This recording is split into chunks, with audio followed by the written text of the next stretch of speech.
Olá, seja bem-vindo à reta final do estudo das Escrituras.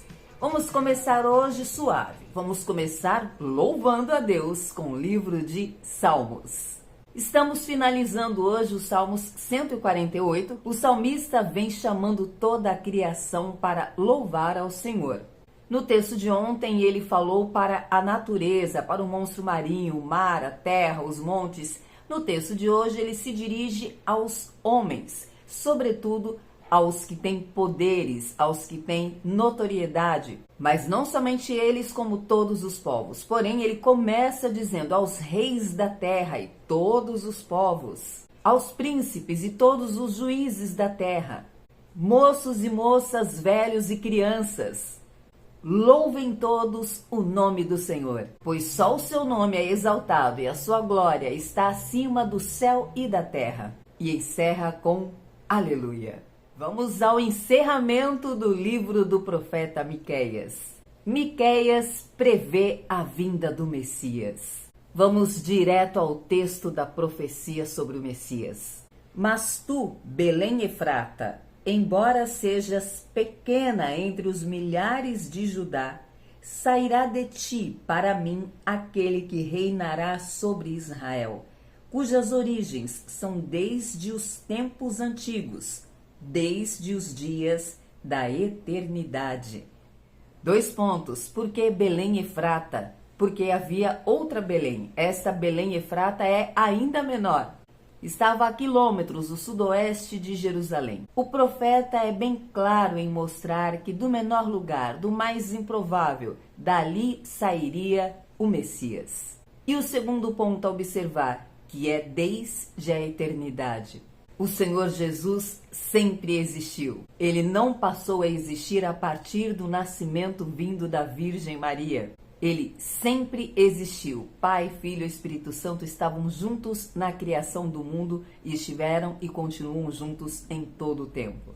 O profeta Miqueias então vem trazendo esse equilíbrio, a balança do Senhor. Ele fala do tempo de paz, ele fala das bênçãos, das prosperidades e também fala do que vão viver, do que vão sofrer, as consequências dos pecados, como já vem sendo tratado em todo o livro e em todos os livros dos profetas. Deus sempre fazendo este equilíbrio. Ele mostra a sua justiça, o seu juízo, mas derrama a sua bênção, derrama a sua misericórdia. Tanto assim que o profeta Miqueias fala no encerramento do livro. O Senhor não retém a sua ira para sempre, porque ele tem prazer na misericórdia. E ele tornará a ter compaixão de nós, o profeta falando para aquele povo. Mostrará a sua fidelidade a Jacó, a Abraão. Então ele lembra das promessas que vêm desde Abraão. Israel foi a nação escolhida pelo Senhor para levar luz a todo o mundo, para levar o nome de Deus a toda a humanidade. Portanto, Deus sempre teve este zelo e esse cuidado com o seu povo, de corrigi-los para eles voltarem para o caminho certo e continuarem servindo ao Deus de Israel. Em um momento em que o profeta vai falar sobre o que Deus irá fazer contra o seu povo, os punindo, ele antes lembra o que aquele povo vem fazendo contra o Senhor. O Senhor pergunta: ó povo meu, o que foi que eu fiz contra vocês? No que eu ofendi vocês? Responde-me. Eu tirei vocês do Egito. Então Deus começa, através do profeta, a lembrar alguns dos seus feitos. O Senhor também pergunta ao povo, leva o povo a refletir se aquilo que eles têm feito em sacrifícios, as ofertas, o que eles têm oferecido, se aquilo, eles acham que aquilo realmente é o que Deus quer. Porque eles, por um lado, ofertavam sacrifícios, diziam que serviam a Deus, e por outro lado, estavam adorando ídolos, estavam se corrompendo. Era uma época de grande corrupção, de balança enganosa. O texto de Provérbios diz que Deus odeia a balança enganosa, ou seja, a trapaça, o ganhar dinheiro fácil, enganar o outro para ser favorecido. E o seu povo estava vivendo essa prática. Então Deus declara ao seu povo o que é que ele espera do homem. O que Deus exige do homem? Há alguma coisa que Deus exija do homem? Há, e nós vamos ver agora. Ó homem, ele te declarou o que é bom.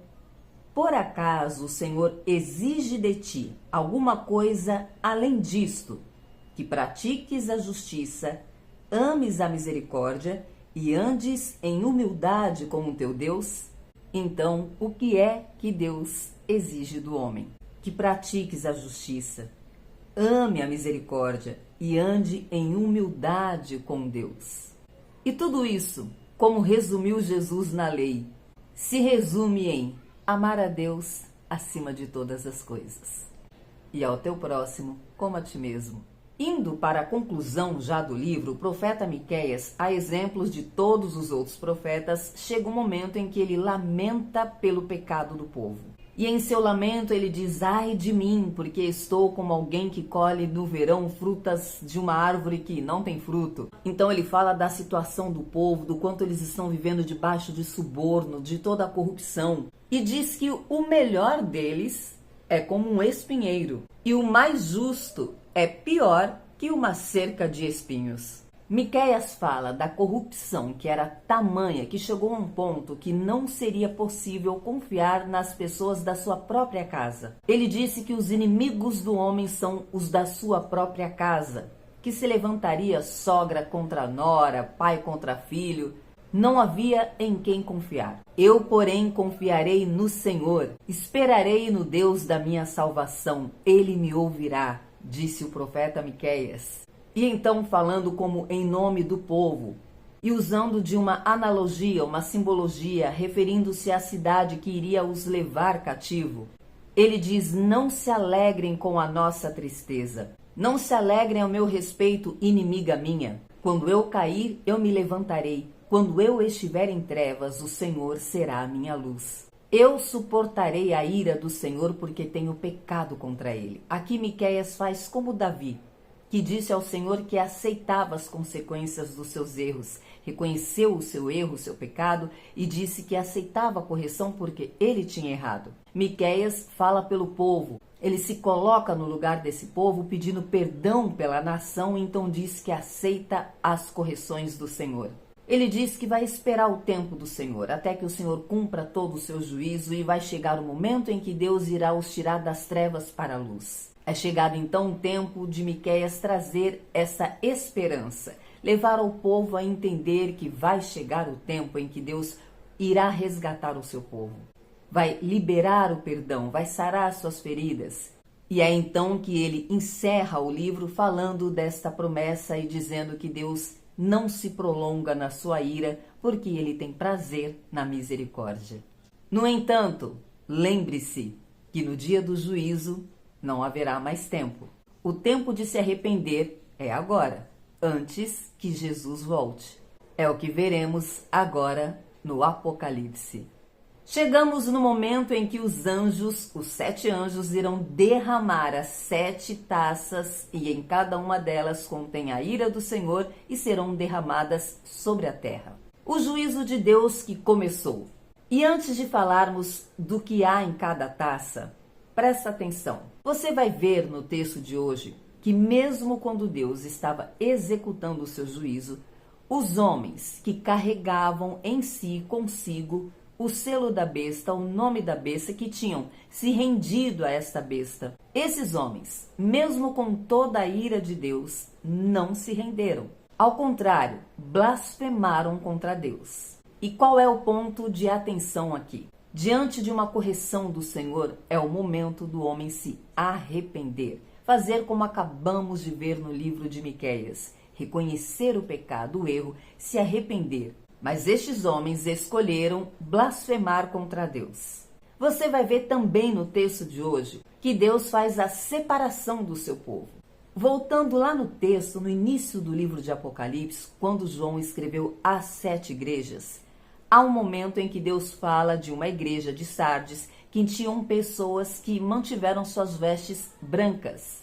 No texto de hoje, quando Deus está derramando a sua ira, ele vai citar essas pessoas. Estas pessoas serão protegidas da ira do Senhor.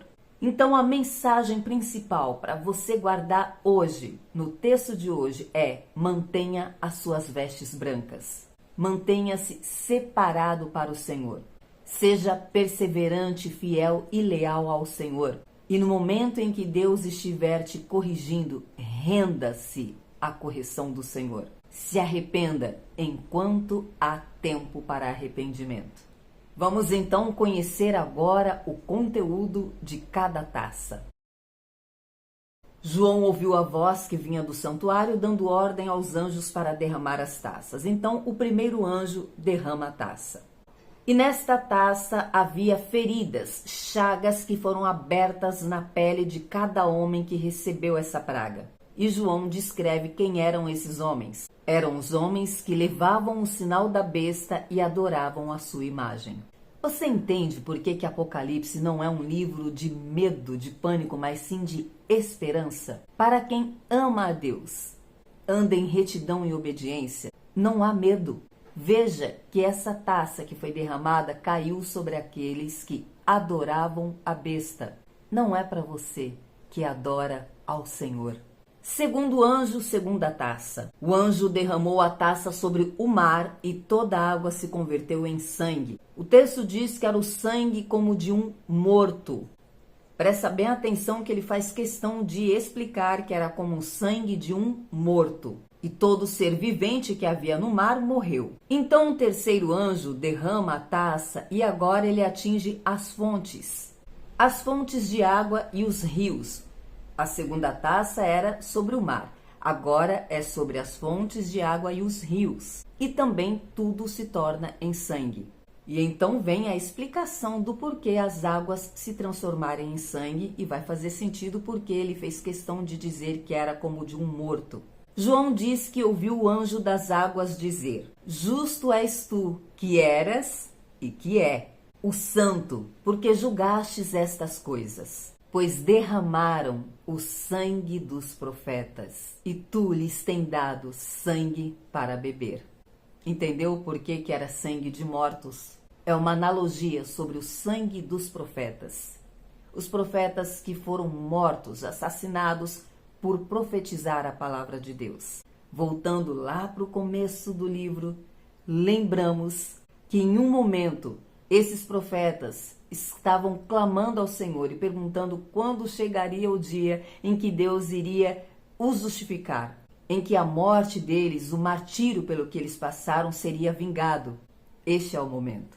No derramar da terceira e da quarta taça. João ouviu uma voz do altar que dizia: ó Deus Todo-Poderoso, tu és mesmo justo, os teus juízos são de fato justos e verdadeiros. Então o quarto anjo derrama sua taça. E essa taça foi derramada sobre o sol, permitindo assim que ele queimasse todos os homens. Os homens foram queimados com grande calor e blasfemaram contra Deus. O texto diz que eles blasfemaram contra o nome de Deus, que tem todo o poder sobre as pragas.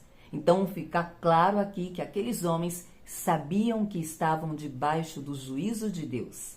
Eles tinham entendimento que Deus era o responsável por aquelas pragas. Mas no lugar de se arrependerem, eles blasfemaram contra o santo nome de Deus. O quinto anjo derrama sua taça sobre o trono da besta, e o seu reino se faz tenebroso. E de tanta agonia, os homens mordiam a sua língua. E por causa de sua agonia e de suas feridas, eles também blasfemaram contra Deus.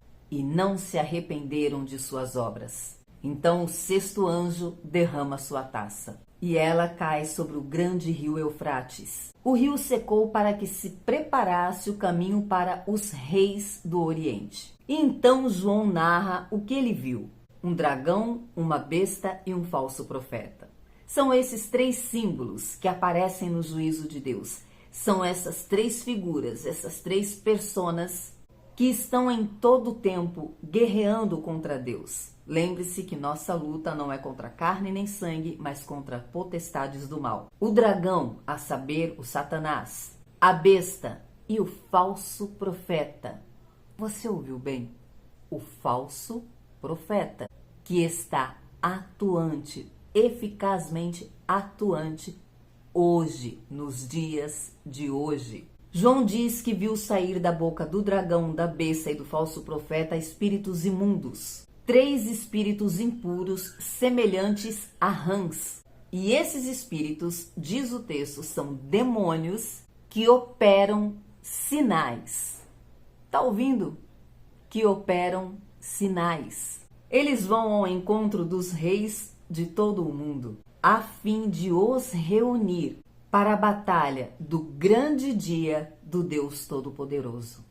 Recapitulando, a sexta taça foi derramada no grande rio Eufrates, secou o rio, apontou para os reis. Ele viu dragão, a besta e o falso profeta, da boca deles saíam espíritos imundos, como rãs, e reuniam todos os reis da terra para juntos batalharem contra o Senhor no grande dia. Quem tem ouvidos, ouça o que o Espírito diz à igreja. E então o Senhor diz: eu venho como um ladrão, ou seja, de surpresa, de repente. Bem-aventurado aquele que está alerta e tem consigo as vestes brancas, aquela da igreja de Sardes. E após narrar isso, João narra a sétima e última taça. Essa taça foi lançada no ar, e do santuário saiu uma alta voz, que veio do trono, e essa voz dizia: está feito. E então houve relâmpagos, trovões e estrondos como nunca houve em toda a história da humanidade, relata o texto. A grande cidade se partiu em três, e as cidades das nações caíram. Deus lembrou-se da grande Babilônia, e lhe deu o cálice do vinho do furor da sua ira. Todas as ilhas fugiram, os montes desapareceram, e do céu caiu sobre os homens granizos pesados, pesando cerca de 34 quilos, uma chuva de granizo, cujas pedras pesavam cerca de 34 quilos. E os homens blasfemaram contra Deus por causa da praga dos granizos, porque esta praga era destruidora.